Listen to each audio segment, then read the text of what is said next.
What a lot of people don't realize is in entrepreneurship is in the beginning, it can be a little bit difficult making money. Today, we'll be diving into a topic that so many people experience but often find difficult to talk about. I was getting more depressed in that job. What I mean by that is this. Because I didn't really want to be there and me forcing myself to be there, I just wasn't happy. In this episode, Going Through the Storm, we would explore the challenges faced by presidents, CEOs, and parents. I mean, those who carry the weight of building a business, balancing family, and navigating personal struggles, all while trying to hold it together. A lot of times anxiety is that pressure that we put on ourselves. And what a lot of people don't realize is 99% of the things that we fear don't really end up happening. Joining me today is Frank Lati, a remarkable individual with a deeply personal story to share. He will open up about his journey battling anxiety and depression while managing the immense responsibility of being a business leader and also a parent. This episode isn't just about hearing Frank's story. It's about learning, it's about connecting and understanding how mental health plays a role in every aspect of our lives. So settle in as we explore the highs, the lows, and also strategies that has helped him weather the storm.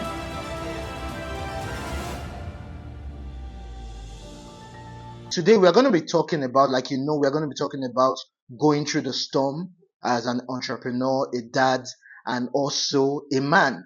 So, because I believe that in today's time, being a man comes with a whole lot of responsibilities. I mean, especially when you are handling your business, especially when you are raising your family, and especially when you are going through your own personal day-to-day activities. Now, I did a little research and I discovered back in 2020, you had an option of taking a $200,000 opportunity or focusing on your startup company, your baby company, as you put it.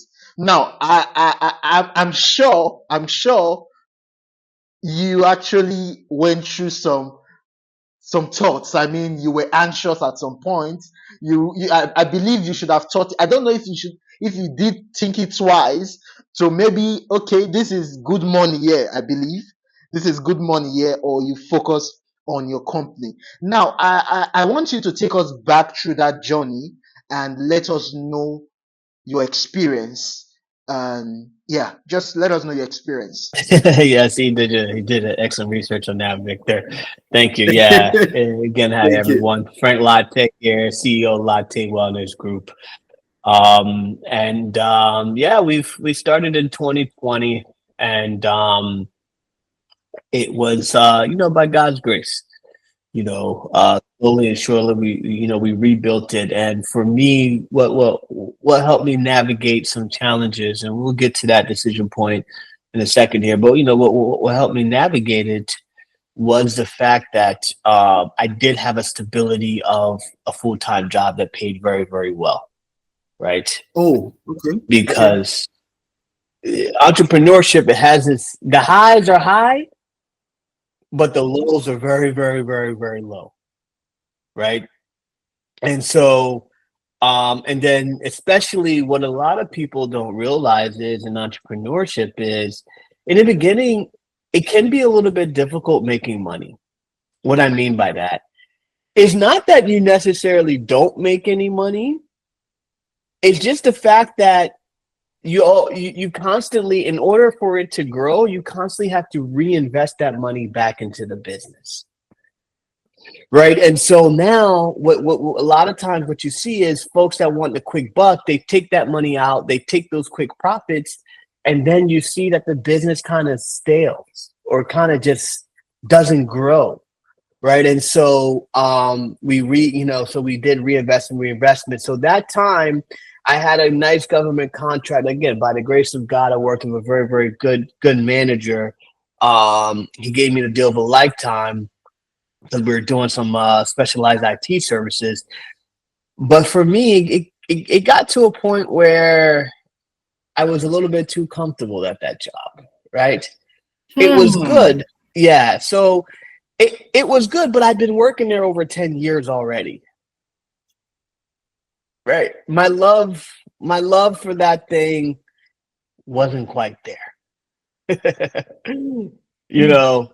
And so yeah, what they do is it's called the golden handcuff, right? The golden handcuffs is essentially they give you a lot of money to stay where you are because they want you to stay. They don't want, they don't want your talents to go everywhere. Right. So I had to make a choice to say, hey, um, do I really stay in this thing where I really didn't love it, but it paid the bills? Or do you take that Hmm. leap of faith and say, okay, hey, but the business was able to support it, right? And that was the key, right? We were trying to figure out, hey, whether you go full time in the business or not. I went gradually. I took baby steps until finally I said, you know what, with God's help and God's grace, let me just take that final step and yeah. Wow. That's a whole lot of experience there, number one, and that's a whole lot of knowledge on your part. But you talked about taking the risk of starting your own business over choosing the golden handcuff, using your own term, the golden handcuff. Now, what do you think actually created that balance in your mind to take such decision? It was calculated. Again, I was working and then I was starting the business. And eventually the side hustle, which was the business, was able to support me so I could leave my job. So it was kind of like like slowly, right? Like let's say you're making here. I was letting the business catch up to what I was making. So then slowly I can decrease one and then say, okay, let me increase the other. Hmm. Hmm. That's a good point there. And now I believe you actually went through. Could you share some of the anxiety you actually experienced? Did you go through any form of anxiety Oh, absolutely. taking such a decision? Absolutely. Could you share some of your experiences with us? Yeah. So, I mean, for me, anxiety, especially, when you leaving that comfort zone, that security, right? I had kids at the time. I might even have one on the way, or I might, recently had another one. And so, I mean, for me, it's, I would say, pray about it. I'm a man of faith. So I really try to, seek God first. And it wasn't just a one-time decision. I was thinking about this decision for a couple of months, right? I didn't just wake up and say, "Hey, look, I'm going to Wow. leave." So like you think about it, you think about it, you think about it, you weigh the pros and cons, and then eventually I got tired of that job. Like I said, it was good, it was good, but my heart wasn't there anymore. So I think you actually had the conviction to you know what you need to do what you want to do. The conviction was there. It helps when the business is making a little bit of money, right? It helps. It helps. Oh, okay, okay. So we're going to be going forward in this our discussion. And what do you think are some of the misconceptions about anxiety and depression when it comes to our gender as men? Well, I think that sometimes societal pressures or even pressures. I mean, I think both men and women get anxiety.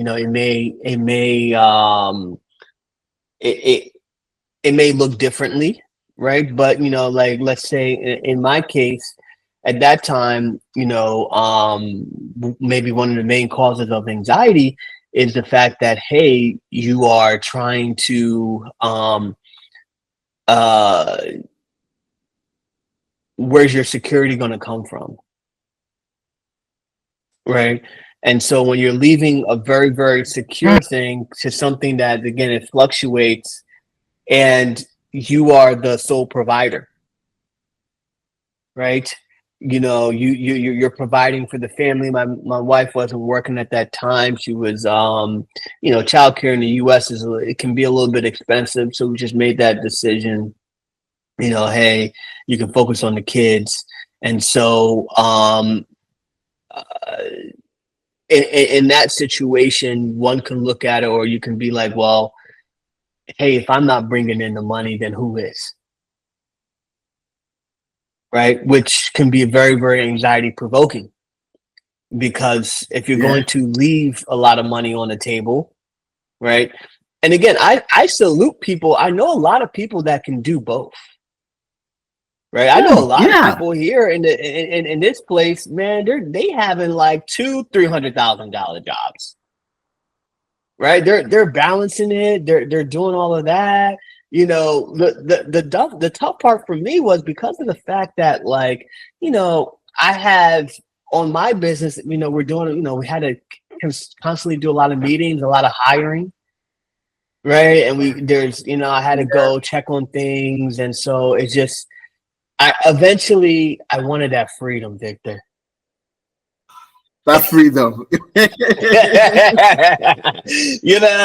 Eventually I said, hey, look, are you gonna work for the man? Like, yeah, it's not bad. It's not a bad thing working for the guy. Like, it's not a bad thing. Yeah. I'm not saying it, I'm just saying for me, that freedom, that freedom to just kind of, spread my wings out a little bit, not forced to do things I don't really want to do. It it it ultimately, and then also, like I said, that faith and trust in God. And it was a gradual Yeah. process. It wasn't an overnight type of thing. I did wake up, we took time. You got to take a lot of time on that to think about it. Yeah, I actually got a lot from there, and I would say that you're actually a man of risk. Like, because I'm not saying things don't work out for good, but there is every possibility that something can fail. So I know you actually took a lot of risk there, and trust me, I believe you are a man of faith. But I want to really ask you this question: who or what do you think has been your support system during this time? Because a whole lot of people are going to be listening to this podcast. Who do you think, or what do you think has been that support system for you when you were actually going through this decision making time as a dad, as an entrepreneur, and as a man? First and foremost, my trust in God, right? Easier Okay. said than done.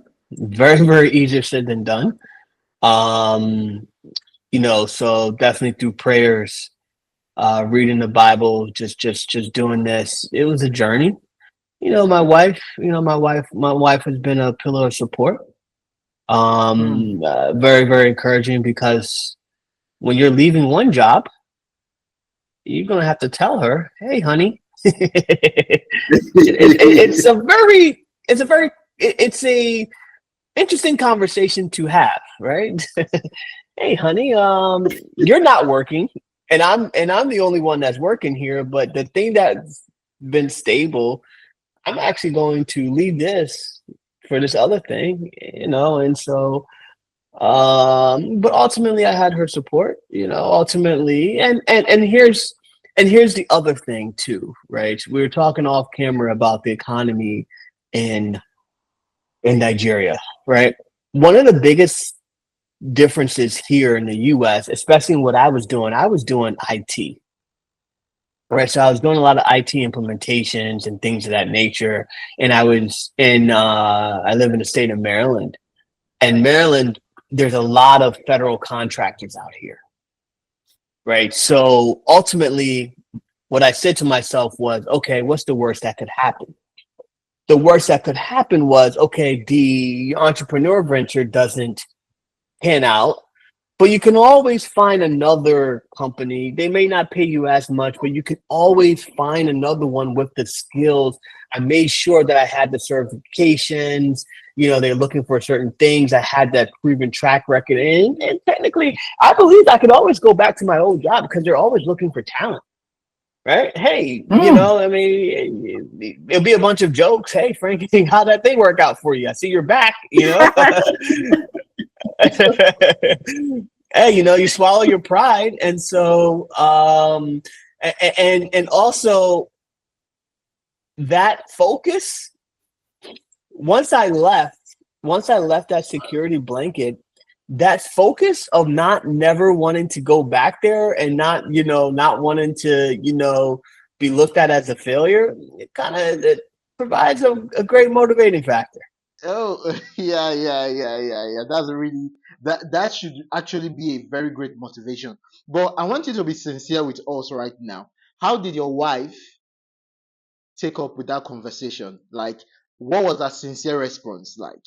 Like, come on, you're leaving a good paying job to pursue what you want. I mean, your dream, your goals. How did she take that? Are you married, Victor? No. Yeah, I can tell. How do you think she took it? I mean, she definitely wasn't thrilled. Are you sure? Are you really, really sure? Like it was. It's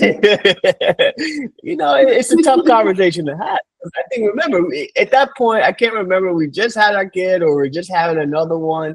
It wasn't. It's never a good time to leave, but I definitely don't think leaving, when you're expecting a third child, we just had one. And again, it was security blanket. I guess for me, the other motivating factor was I was getting more depressed in that job, right? What I mean by that is this. Because I didn't really want to be there, and me forcing myself to be there, I just wasn't happy.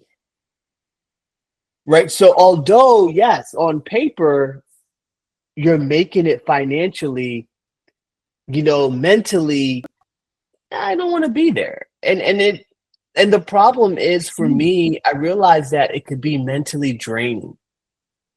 Right? When I overwork myself, especially in a job that I really don't want to do, it's very, very mentally draining. So, I mean, it was one of the greatest decisions also. It also created more anxieties, leaving and, oh, okay, hey, this is gonna work out and things of that nature. But we had contingency plans. I could always work in my business, right? I could always find work. Right. So I said, hey, look, let me take a bet on myself with God's help, obviously. But that conversation was definitely it wasn't, oh, okay, great. She's African too. So, Africans don't really like risk. Personally, I believe that your wins or losses happens in your head first. So if you're actually going to win in a certain venture, it's going to happen in your head. If you're actually going to lose, so I believe that's what the Bible says, whatsoever a man thinketh, so he is. Now, how has your mental health journey, I mean, your personal mental health journey, influenced your business, influenced you leading your family, and also you being a leader as yourself? How has your personal mental health journey influenced those trajectory? As an entrepreneur, I definitely do suffer from a lot of anxiety. Anxiety about uh, business growth, um, just making sure that, hey, look, this is not all gonna crumble, right? And so, for me, trying to practice the deep breathing, trying to get a hobby, right? So now I wanted to start running a little bit. I'm like I overeat when I get anxious, so that's never good. Just unhealthy eating patterns, and so and it's I can relate to others who have anxiety, right? You can see it, and I know that. I know that. Hey, especially with other entrepreneurs, business owners, people in work, it's high. And anxiety is rampant and it's rampant in that. So to be honest with you, when I first started, I just focused on anxiety and depression because I figured that, hey, I mean, either again, in this area, yeah, you're happy when you have a job, but you're depressed because it's not the job that you want. Right? In Sure. Nigeria, you're depressed because you can't get a job. Right? Yeah. Right? You'll be happy with any Yeah. job, right? So, Yeah. so either way, the factors are a little bit different, So, and then in terms of the family, uh, just prioritizing family time. We try to have dinner at least 5 to 6 nights a week together. Help the kids with the homework. Just being more Yeah. present at home. Yeah, I think it's good. Yeah, oh, that's a wonderful tip. Now, we're going closer to the climax, but I want to ask, what advice do you think you could give to someone who is juggling various responsibilities at the same time and going through anxiety, or they had been depressed? They are juggling maybe multiple jobs combined with family responsibilities and a whole lot.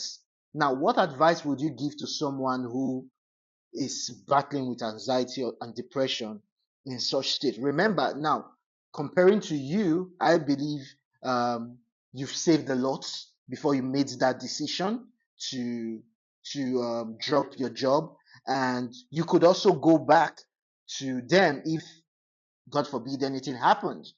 But what do you think? What advice do you think you can give someone who is in that same position at the moment and is depressed? Yeah, I would say that always try to first, write it down, get out of your head, write out your goals, write out your plan,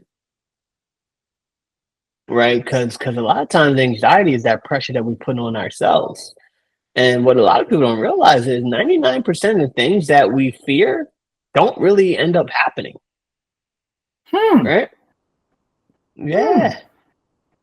Think about it. If you think about if you write down all the things that you feared in 2024, if you actually had a list of every time you had anxiety or worry, you wrote that down, and then you wrote all the things that, and then you say, oh, this actually didn't happen.